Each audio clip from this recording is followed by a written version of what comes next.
Assalomu alaykum aziz yurtdoshlar, qadrli otaksonu onaksonlar. Bu videomizda sizlarga nafaq aksorlarimizning shaxsiy uylari va kvartiralaridagi ortiqcha metrajlar, qo'shimcha inshootlar uchun qo'yilayotgan yangi g'ayrioddiy jarimalar haqida batafsil ma'lumot beraman. Shunda siz bu vaziyatda nima qilish kerakligini aniq bilib olasiz. Bugun men sizlarga shunday bir yangilikni yetkazmoqchimanki, uni eshitib har bir insofli odamning joni achiydi, ko'ngli og'riydi. Yangilik shunday: kadastr tashkiloti nafaqaxo'rlarning shaxsiy uylari va kvartiralarini ommaviy tekshirishni boshlab yubordi. Siz adashmadingiz. Aynan bizning ko'pni ko'rgan, umrining eng gullagan davrini shu vatan uchun baxsh etgan, har bir gishti, har bir takstasi o'z mehnati bilan qurilgan uylarini qadrlab yashayotgan nuroniylarimiz haqida gap ketyapti. Yangi hozircha sir saqlanayotgan qandaydir bir qarorga binoan har qanday ro'yxatdan o'tmagan qo'shimcha qurilma, hatto hovlidagi eski omborsona yoki birgina ayvoncha uchun ham endi 15 million so'm miqdorida jarima solishmoqda. Tasavvur qilyapsizmi? 15 million so'm. Bu mablag'i bo'lmaganlarning mol-mulki musodara qilinadi, hattoki ayrim hollarda uylaridan ham chiqarib yuborishlari mumkinligi aytilmoqda. Mahalliy qo'mitalar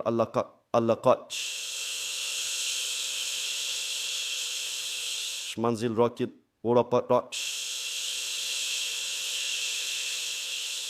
satlarini olganlar va ertalab sizning eshigingizni taqillatib kelishlari hech gap emas.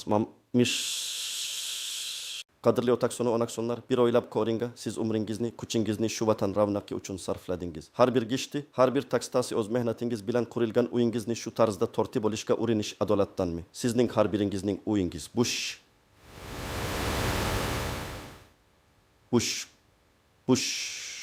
shunchaki tort devor emas. Bu sizning yashagan umringiz, har bir bolangizning bolaligi, har bir nevarangizning kulgusi, sizning o'tmishingiz va buguningizning jonli guvohi. Sizlar qanday sharoitlarda uylar qurgan edingiz? Qancha mashaqqatlar ko'rgan edingiz? Bitta qo'shimcha xona qurish uchun, bitta oshxona qilish uchun qancha pul topishga harakat qilgansiz? Qancha tejamkorlik qilgansiz? Qancha qiyinchiliklarni boshdan kechirgansiz? Izoh qoldiring. Iltimos, qaysi yillarda qanday qiynalib o'z uyingizni, qurganingizni, bitta ayvon, bitta omborxona qilish uchun qancha sashar qilganingizni yozing. Bugungi yoshlar bilishsin. Sizlar qanday jasorat bilan yashaganingizni. Bu yerda sizning tajribangiz, sizning so'zingiz juda qadrli. 15 million so'm bu nafaqaxo'rlar uchun shunchaki katta summa emas. Bu ularning butun bir yillik, balki 2 yillik daromadi degani. Ko'pchilikning uyida shuncha pul yo'q. Qaysi odil davlat o'zining faksriyalari, o'zining yaratuvchilarini shunday og'ir ahvolga soladi? Davlatning maqsadi pensiya jamg'armasi orqali keksalarga munosib hayot kechirishni ta'minlash emasmidi? Nahotki bu jamg'arma endi qariyalarning so'nggi pulini tortib olish uchun vositaga aylansa, bu kishini chuqur o'ylantiradi. Hurmatli yurtdoshlar, qonunlar tez o'zgarmoqda. Har bir yangilikdan xabardor bo'lish juda muhim. Kanalimizga obuna bo'ling, qo'ng'iroqcha tugmasini bosing, toki sizni himoya qiladigan, huquqlaringizni tushuntiradigan muhim ma'lumotlarni o'tkazib yubormang. Zero huquqiy savodxonlikning bugungi kunda har birimiz uchun suv va havodek zarurdir. Avvallari bunday masalalar, ya'ni uy joyga biron bir qo'shimcha qurilma qilish, uni kengaytirish kabi ishlar mahalliy darajada mahalla oqsoqollari va jamoatchilikning maslahati bilan hal qilinardi. Biror nima qo'shsangiz, qo'shningizni safa qilmasangiz, birovning haqqiga daqsil qilmasangiz bo'ldi. Hatto davlat ham bu narsalarga ko'z yumardi, chunki bilar edi, xalq o'z kuchi bilan, o'z mablag'i bilan uy joyini obod qiladi, mamlakatning umumiy farovonligiga hissa qo'shadi. Odamlar o'z uyini o'z kuchi, o'z tertokishi bilan qurar edi. Har bir gishni qo'yarkan, bolalarining baxtli kelajagini o'ylar edi, qo'rg'onini kengaytirar ekan, oilasining kattalashayotganini, nevaralarning cho'pkillashini tasavvur qilar edi. Bu qandaydir bir byurokratik qog'ozbozlik emas, bu hayotning o'zi edi. Endi esa qandaydir maxfiy qaror bilan o'tmishda qonuniy tarzda qurilgan, lekin qog'ozda rasmiylashtirilmagan har qanday inshoot jinoyat deb baholanmoqda. Bu adolatsizlikning eng yuqori nuqtasi emasmi? Nahotki xalqning o'zini o'zi obod qilishga intilishi, o'z oilasining sharoitini yaxshilashga bo'lgan harakati endi jarimaga tortiladigan bo'lib qolsa, aksir pensiya jamg'armasi nafaqaxo'rlarning hayotini osonlashtirish uchun tashkil etilgan. Uning maqsadi nuroniylarimizni o'g'ir kunida qo'llab-quvvatlash, ularga munosib pensiya to'lash, tibbiy xizmat ko'rsatishdan iborat emasmidi? Shu jamg'armaning hisobiga bunday jarimalar orqali pul yegish go'yosi qanchalik insonparvarlikdan. Bu masala chuqur o'rganilishi lozim. So'sh kimlar saf zonasida eng avvalo eski ota-bobolaridan meros qolgan uylarda yashayotgan nafaqaxo'rlar 30-40-50 yil oldin qurilgan, keyinchalik oila a'zolari ko'paygach o'z kuchi bilan 1-2 sona qo'shilgan, kichik bir omborg sona qilingan yoki quyoshdan saqlanish uchun ayvon o'rnatilgan uylar egalari. O'sha paytda hech kim kadastrga borib rasmiylashtir demagan, hech qanday qonun bunga majburlamagan. Hatto ko'pchilik bu narsani ortiqcha deb ham bilmagan. Masalan, 80 yoshli Omon buvi butun umrini Pokiston dalalarida o'tkazgan, 5 farzandli katta kelgan, keyinroq nevaralari ko'paygach hovlisida kichikroq tovuq boqish uchun mo'ljallangan bir omborg sona qurgan. Bu omborg sona uning uchun shunchaki tovuq sona emas, balki tirikchilikning bir bo'lagi, nevaralariga biror tanga pul berish uchun qilingan harakat edi. Endi esa mana shu kichik omborg sona uchun 15 million so'm jarima to'lashi kerak. Qayerdan oladi bu mablag'ni Omon buvi? Uning nafaqasi bitta kunga zo'rga yetadi-ku. Shu jarima sabab Omon buvining yuragi sasta bo'lib, kasalxonalarga borishi, dorilarga pul sarflashi kerak bo'ladi.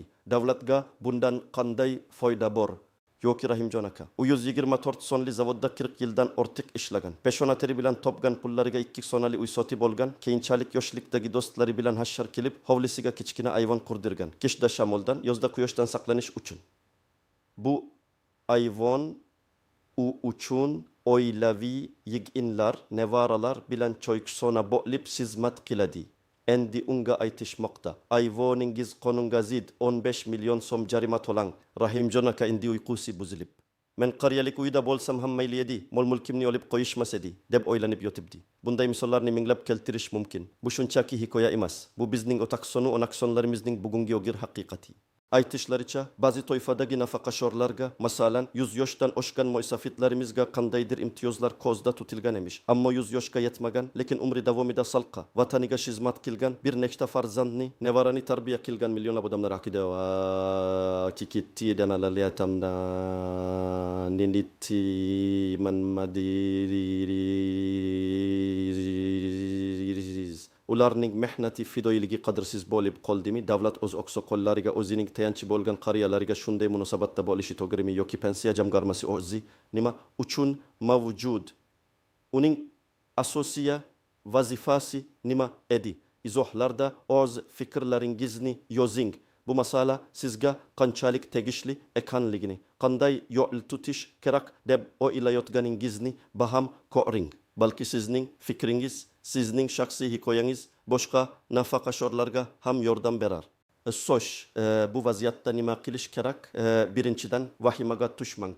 Vaziyat qanchalik og'ir ko'rinmasin, huquqiy yo'llar mavjud. Ikkinchidan, eshigingizni taqillatib kelgan har kimga uyni o'qmang. Agar kadastr xodimi yoki mahalla vakili kelsa, undan avvalo xizmat guvohnomasini va sizning uyingizni tekshirish uchun rasmiy yozma buyruq yoki qarorni talab qiling.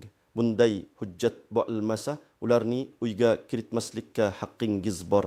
Hech qanday shifokor, hech qanday ta'lim muassasasi, iqtisodiymi yoki boshqa bir kishi bunga majburlashi mumkin emas. Tekshiruvchilarning harakatlari qat'iy qonun doirasida bo'lishi shart. Uchinchidan, uy joyingizga tegishli barcha hujjatlarni, xususan uyning kadastr pasporti, mulk huquqini tasdiqlovchi hujjatlar, eski chizmalar va hokazolarni jamlab qo'ying. Hatto o'sha eski omborg sonangiz qachon qurilgani haqida guvohlik beruvchi qo'shnilaringizning ko'rsatmalarini ham yig'ib qo'yish zarar kelmaydi. To'rtinchidan, eng muhimi, malakali huquqbaq shunosga murojaat qiling. Har bir holat individualdir. Shuning uchun mutaxassis sizning vaziyatingizni o'rganib chiqib, eng to'g'ri yo'lni ko'rsatadi. Men kabi nafaqaxo'rlar huquqini himoya qiluvchi advokatlar bor. Ulardan yordam so'rashdan tortinmang. Beshinchidan, mahalla raisi bilan suhbatlashing, vaziyatni tushuntiring. Ularning ham vazifasi sizni himoya qilish, faqat jarima yozish emas. Oqsoqollarning hurmati, ularning so'zi ko'p narsani hal qilishi mumkin. agar jarima solinsa uni on kun ichida apelyat siyasi koyati orqali yuqori turuvchi organga yoki sudga berish huquqiga egasiz. Shoshmang imzolashdan oldin har bir hujjatni diqqat bilan o'qing, nima yozilganini tushunib bo'ling. Shunday qilib, azizlar, bugun biz boshida aytganimizdek, nafaqa qishorlarimiz duh kelayotgan juda og'ir muammo haqida gaplashdik. Bu bizning jamiyatimizning ajralmas qismi bo'lgan, o'tmishimizni qurgan, bugunimizga poydevor qo'ygan aziz nuroniylarimizning hayotiga ta'sir qiluvchi masala. Bu shunchaki jarima emas, bu inson qadriga, inson mehnatiga berilayotgan baho. Endi savol, siz bunga rozi bo'lasizmi? O'z mehnatingiz bilan qurgan, nene mashaqqatlar bilan tiklagan qo'rg'oningizni shunchaki qandaydir qog'oz parchasi uchun tartib olishlariga jim qarab turasizmi? Yoki o'z huquqlaringizni himoya qilishga, adolatni tiklashga harakat qilasizmi? Javobingizni izohlarda kutaman. Barchangizga sog'lik, salomatlik tilayman. O'z huquqlaringizni biling va ularni himoya qiling. Esingizda bo'lsin, siz yolg'iz emassiz.